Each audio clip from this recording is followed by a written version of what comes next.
na osna so magana for dwala pa just not see your timetable o ma fo nya me dwa no Dumsor na beka bibia wa peya wa office Dumsor koyo timetable enti Ghana for dry pa me kra na me nam na metete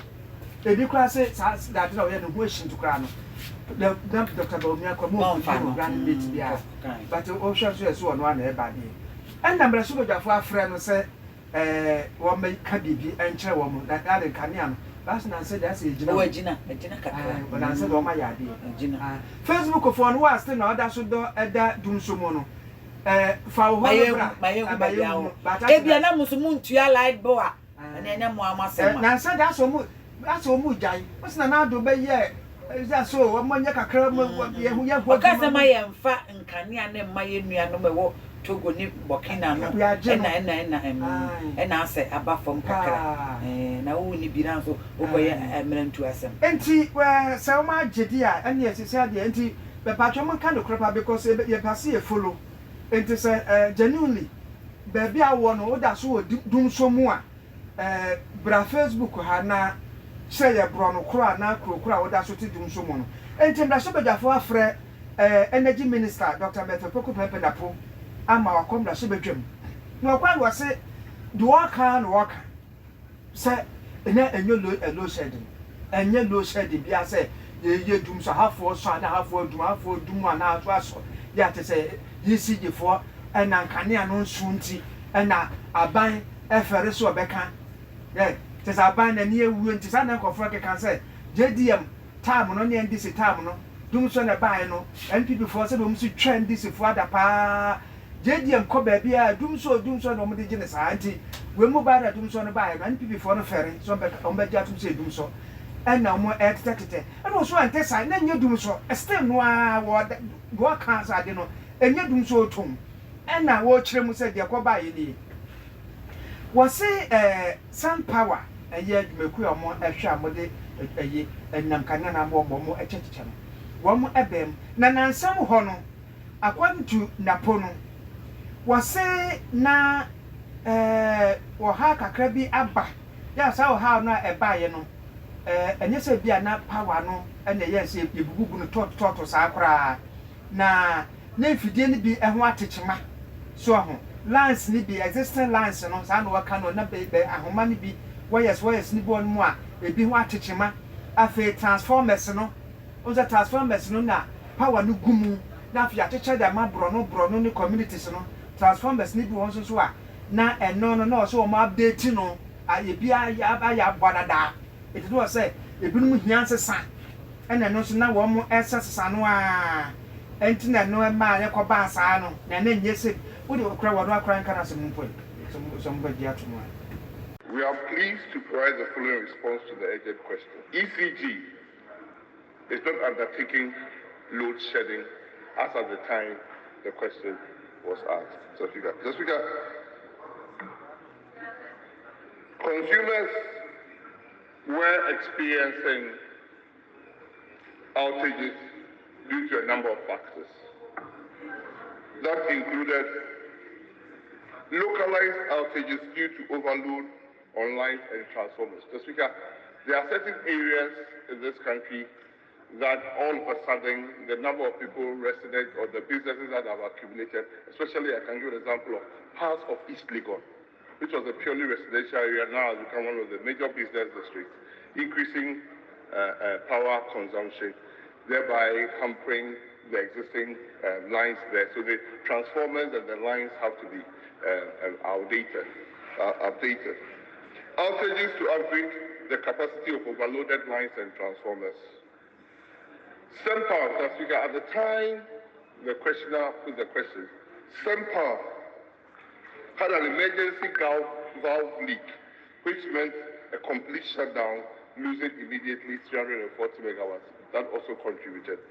And then, last but not the least, Plant maintenance on Amandi power plant was also ongoing at the same time. The emergency outages, sometimes also requested by great company, had contributed. So there was a myriad of factors that unfortunately had happened that were causing power outages in different parts at different times. Mr. Speaker, the reason why ECG went further to say that they were not load shedding, because most of those instances were not planned, and so they couldn't have come out with a program to say that they were load shedding. Thank you. Enti na po no and what you say na nsem ho nso kra no baby o ho mo abose nipa no ba na eba ho saa nipa ya better ho mo ba do na do so and what di Islegon ye wa enkraha example say kan ne bia nkofo bi and the quarter time Islegon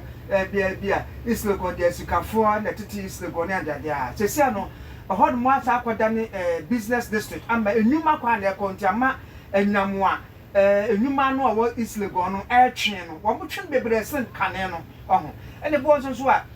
sania waka sensie yesiesia so yedum kane wa hu obi a wokosiesie electricity a bia transformer say na we say ECG ne nkoya power wo mu no obeda akosiesie say so mudum na san edro so afia wo hwe enuma ene adansie eso honorable Mathew Oppong Nkrumah ofo ase ayire bi mra so bedwani eso ono nso akomra se bedwam ama wafrɛ ensemtrefo hyiemu akyerɛkyerɛ nea ɛkɔso ɛwɔ Sagleme housing project ya ɛkɔso no na wɔkyerɛ mu a wɔman mu ane amonane anwumakuo bi yɛ ni na private anya bandia private entities wɔn nam edu na sene Sagleme housing project mu obia paso obegye na wadi ne dwotire ebehyimu akodokora keke frempo na say wo kyeremu a that is omanfo pedan no say o band sika esa akowura mu na odi wie na sika ban behia no America sika no $100 million dollars no opepem oha ansa na omotimi e de awie 1,500 housing units no na ni nyina mu no se omanfo beka ya abandada no breso na sa Sagleme housing project efiti ase make say $200 million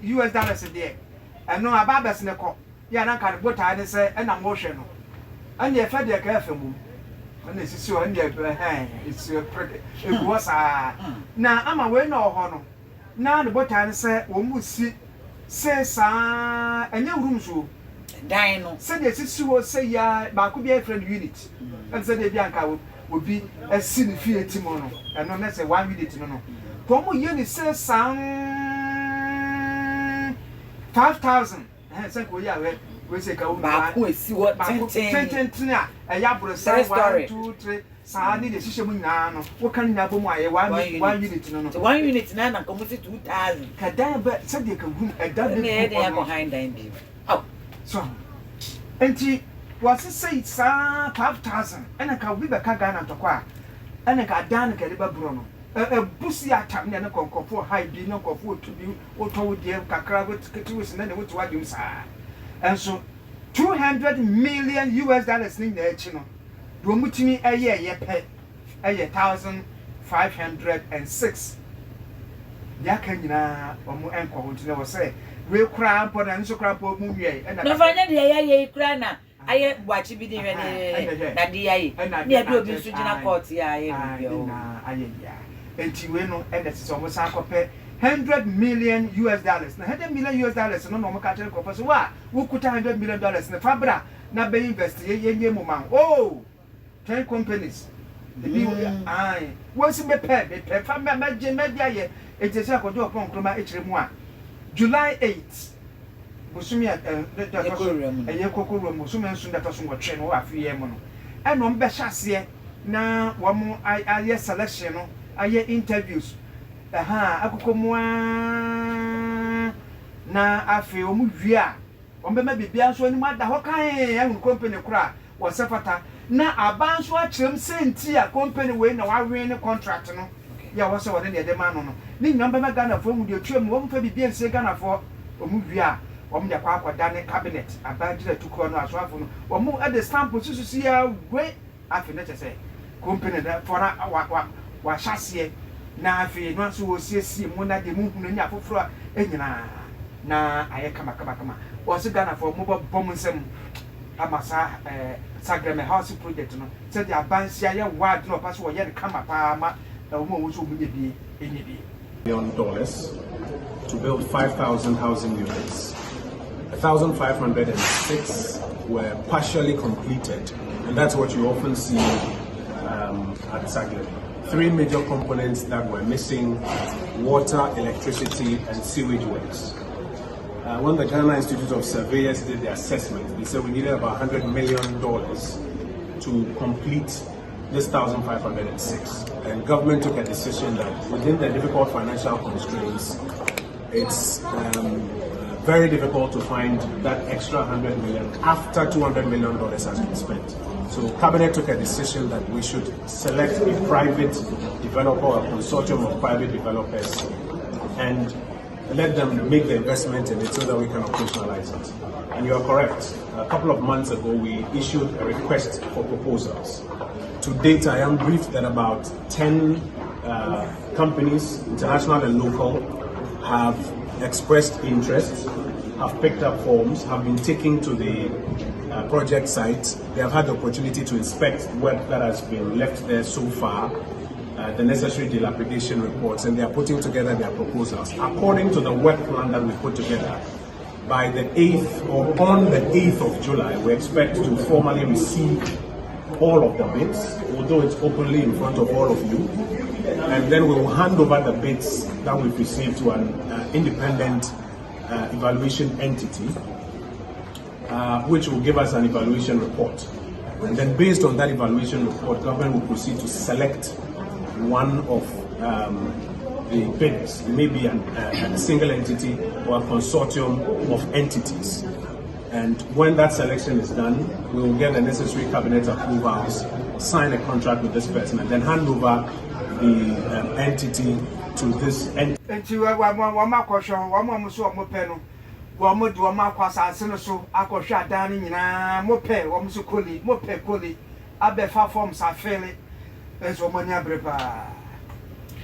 Ma yempem so na yankwa ye ni ma hayenje 102.9 FM enyume no nsi abrem kase bo ye de efiase entempa nonum ene fa na ye fiase nti afi no abeka yen wa ye mo akwaba obetimi e de wadwempo na hia ye e wo Facebook e be kenkan de ama na dodo na echese Dumsor no fa eguso koso we binum area ebinu chese Dumsor na ekoso area papa elia boys and girls na promote na Donald Akotua ese na you can lie or you can lie na area no still Dumsor ekoso ewo eho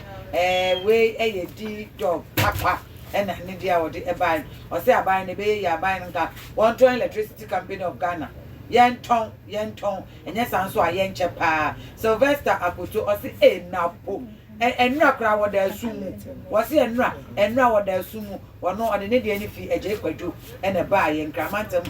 ya abeja Mathew de ne de aba se Sarah o say ede ne de aba ena John Treme so de ne de aba e wa ha won so fa ode ebra merehwe na makenkan ni nyina ede ama e wo ho me wo se dodo na ade aba me de minim ba bi afa ebi ede afa enti wo de no me ye ho adwuma na makenkan de ama still wo da sumu ana say Dumsor no eto etwa ama na say obi so da sumu a wo mo amaba Facebook no mo twetwe be da sum no on kire area ane na ye ne say no ministry no etie say ye koye so de catch them say ya wo enti to muti wo mo ehwe enti e bia na o ma ye ku be bia yes enti ene bomodin a ene ma